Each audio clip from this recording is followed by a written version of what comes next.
What's going on, guys? I'm back with a brand new series review for you guys, and I just watched The Boys, episode 4, season 4.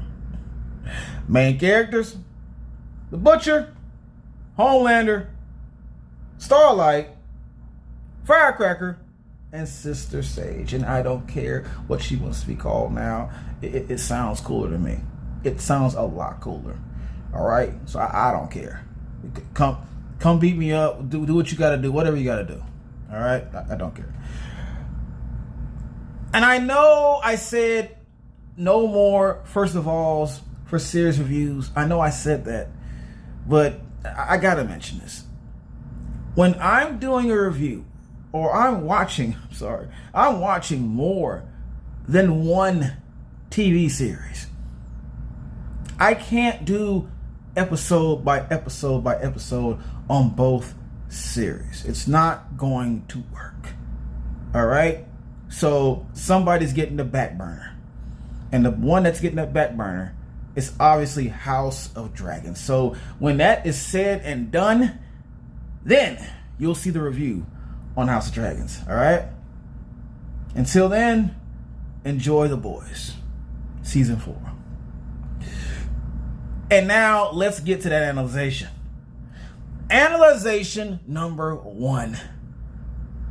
That's not a vein. That's a worm in the Butcher's head. All right? And it took a while for me to figure that out. With my dumb ass, just to understand what the hell was crawling around his head. It's like a tapeworm.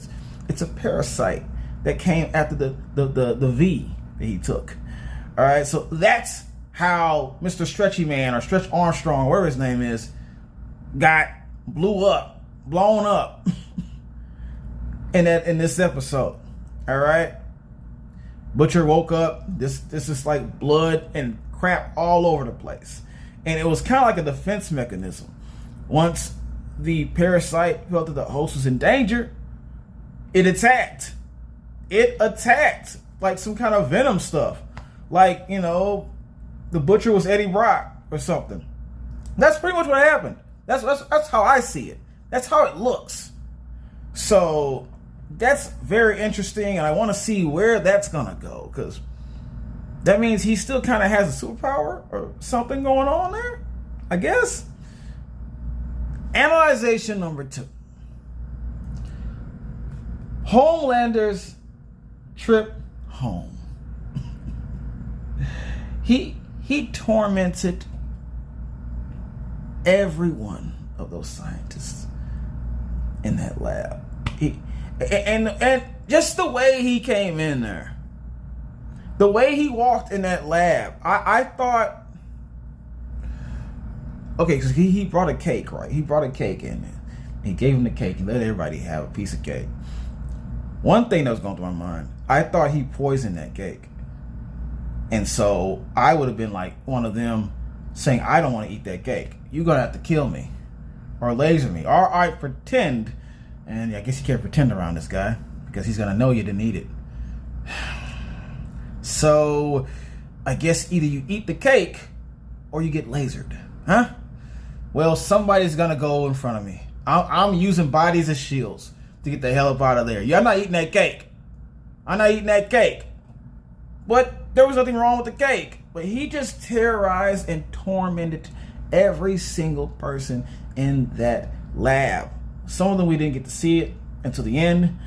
But for one part, just the guy that he told to get in the oven, I knew it was downhill from there. And I felt like, I thought maybe he was trying to be more of a human with them. I didn't think he was going to really do that.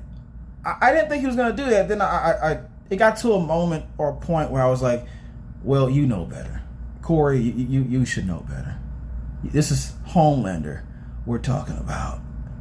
You know what he's gonna do, okay? It's about to go down.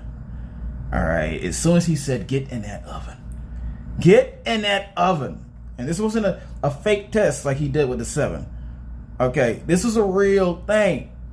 That man got in that oven. And he shot his shot in that basket. The other one got cooked like some crispy chicken. Okay?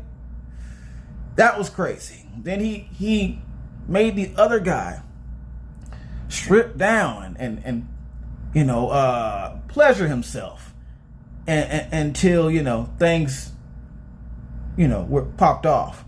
But that didn't happen. It's not going to happen when you're being threatened by a laser beam, right? So he told him, if you don't do it, I'm going to laser your stuff right off you. And that he did. Right through the back of his exit. And I don't understand how that man was still on the ground, breathing, crying. I guess I would have been in shock and then died immediately. Everything that I need is gone. Why am I still living? Why am I still alive? I would have been dead. Immediate death for me. No way, man. And the last part of that with the lady and everything, she got it easy. And I know she has to stay in there forever, and she's locked in there or whatever the hell with all those dead bodies. But I mean,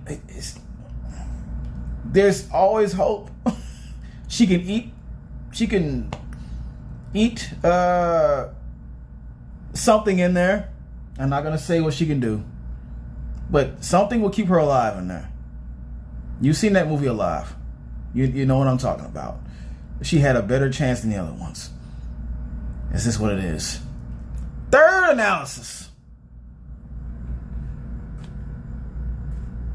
Firecracker dropped the A-bomb on Starlight. I didn't see this coming. I don't think the audience, no one knew any hints of this at all. Had no idea that Huey got Starlight pregnant in the first damn place. Okay, had no idea until she opened her mouth and said it. And she took her personal files just to do this. That's illegal, right? That's illegal. That's not her medical files. That's someone else's medical files. I don't blame Starlight for just running up there and beating the crap out of her like she did. It was well deserved. Trust me. It was well deserved. The only thing left is to see if Firecracker's going to be back to normal next episode, or she's still going to be in critical condition from that ass whooping she got. Okay? That's the thing to see. All right? With her rogue, half Jubilee looking ass. Analyzation number 4. Last one. So Sister Sage lobotomizes herself. That was what the thing on the table was from the last episode. My question was answered, and I'm so glad they took no more time to answer that question. They didn't wait till all the way to the end of the damn season or whatever. No. They immediately did it the next episode. All right, and it's kind of weird and not too gross. I've seen worse on this show, but it's just interesting how she has to stick this thing through her eye to kind of compress her brain so it will stop growing and growing. I guess I wonder what happens if she doesn't do that. Does it keep growing and her head just starts coming out of her ear, her brain coming out of her ears and her mouth or something? What happens? But all we know now is that she turns dumb when she does this, and that's the only way that she even can stand being around the teeth. Which is crazy. Or it looks like she's having any kind of fun at all. She needs to do the lobotomized thing to her own head. And so, is she going to keep doing this? Or is this going to be her downfall? Or I don't think it's going to be a downfall. I don't think so. It's just kind of weird. But my question was answered. So I'm satisfied about that. Thank you for answering that question. All right. And that will have it for this episode. This was one of the best episodes for this season yet. Just the Homelander thing alone was insane. Okay? Homelander has not lost one touch of who he really is. And I appreciate that. Okay? Because we need Homelander to stay in this game until the whole series is done. Homelander's death needs to be the last thing that happens in this series.